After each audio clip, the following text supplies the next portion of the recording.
Hi everyone, welcome and welcome back to my channel. So in this video, I'm going to share how to determine the available potash in soil. So guys, ये हमारा topic जो है soil plant and water analysis subject का है।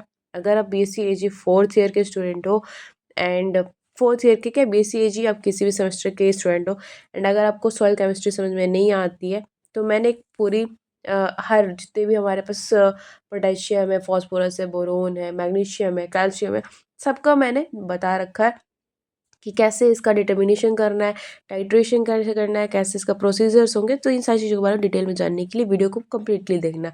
तो इस video में हम बात करेंगे कि कैसे हमें पोटेशियम को डिटरमाइन करना है सॉइल के अंदर। तो अवेलेबल पोटेशियम निकालने के लिए हमें इन चीज़ों को देखना है। सबसे पहले हम जान लेते हैं कि पोटेशियम जो है वो क्यों इम्पोर्टेंट है। तो पोटेशियम एक वाइटल मैक्रोन्यूट्रिएंट है जिससे कि प्लांट्स को उसके बहुत सारे फिजियोलॉजिकल फंक्शंस को करने के लिए ज़रूरत होती है, जैसे इसके एंजाइम एक्टिवेशन में, फोटोसिंथेसिस में, ऑस्मोटिक रेगुलेशन में और भी बहुत सारे फॉर्म्स में इसकी नीड होती है। एक्सचेंजेबल पोटेशियम की नीड होती है। अवेलेबल जो भी प्लांट्स होंगे उस अवेलेबल फॉर्म में एक्सचेंजेबल पोटेशियम मीन्स K+ के फॉर्म में नीड होती है। फिक्स्ड पोटेशियम की नीड होती है। जो भी क्ले मिनरल्स होते हैं उसको बाउंड करने में हेल्प करते हैं और साथ ही साथ उसको जो रेडियली अनअवेलेबल ये फॉर्म मेनली होता है जो फिक्स्ड पोटेशियम है। सॉल्यूबल पोटेशियम की भी नीड होती है जो कि सॉइल वाटर है उसमें डिजॉल्व फॉर्म में पाया जाता है एंड जिससे कि प्लांट अपटेक कर सके शॉर्ट टर्म में, इसके लिए काफ़ी ज़्यादा इंपॉर्टेंट है ये। अब बात कर लेते हैं डिटर्मिनेशन की। तो हमें कैसे डिटर्मिनेशन करना है अवेलेबल पोटेशियम का, एक्सचेंजेबल पोटेशियम का सॉइल में, क्योंकि इसका काफ़ी इंपॉर्टेंस है सॉइल की फर्टिलिटी को या फिर पोटेशियम फर्टिलाइज़र की प्लानिंग करनी हो इन सब में। तो कॉमन मेथड जो यूज़ करते हैं हम अवेलेबल पोटेशियम को फाइंड करने के लिए तो वो है extraction with the ammonium acetate. So इसके जो मेथड्स हैं डिटर्मिनेशन के लिए, इसमें फर्स्ट है ammonium acetate extraction method means NH4OAC method और सेकंड मेथड है फिल्म फोटोमेट्री मेथड। ये जो टेक्निक है यूज़ करते हैं हम इसे क्वालिफाइंग जो भी पोटेशियम आयन्स है एक्सट्रैक्ट है उसको ऑब्टेन करने में, अमोनियम एसीटेट एक्सट्रैक्शंस को के फॉर्म में। So ammonium acetate extraction method के बारे में अब हम जान लेते हैं। तो सबसे पहले जैसे कि हमने सब में किया है वैसे इसमें भी करेंगे। सैंपल का कलेक्शन करेंगे। सॉइल को 0 से लेकर के 15 सेंटीमीटर के डेप्थ से हमें सॉइल का सैंपल निकालना होगा। तो डिफरेंट एरिया जो भी फील्ड होगा उसके अलग अलग एरिया से हमें 0 से 15 सेंटीमीटर के डेप्थ के तक से हम सॉइल को निकालेंगे ताकि हम सैंपल को अपना रिप्रेजेंट कर सके। अब हमें करना है सैंपल का प्रिपरेशन। तो सबसे पहले सैंपल को सीव कर लेंगे। उसे हम छान लेंगे छन्नी से, जो कि 2 mm का सीव होना चाहिए। उसे एयर ड्राई कर लेंगे और जो भी लार्ज पार्टिकल्स होंगे, रूट्स और डिब्रीज होंगे, उसे हटा लेंगे। फिर हमें करना है एक्सट्रैक्शन एक्सचेंजेबल पोटेशियम का। तो सबसे पहले जो सॉइल है उसको हम वे कर लेंगे, उसका वेट ले लेंगे 10 ग्राम एयर ड्राई सीव से और उसके बाद में उसे हमें 100 या फिर 50 ml के बीकर में रख देना है।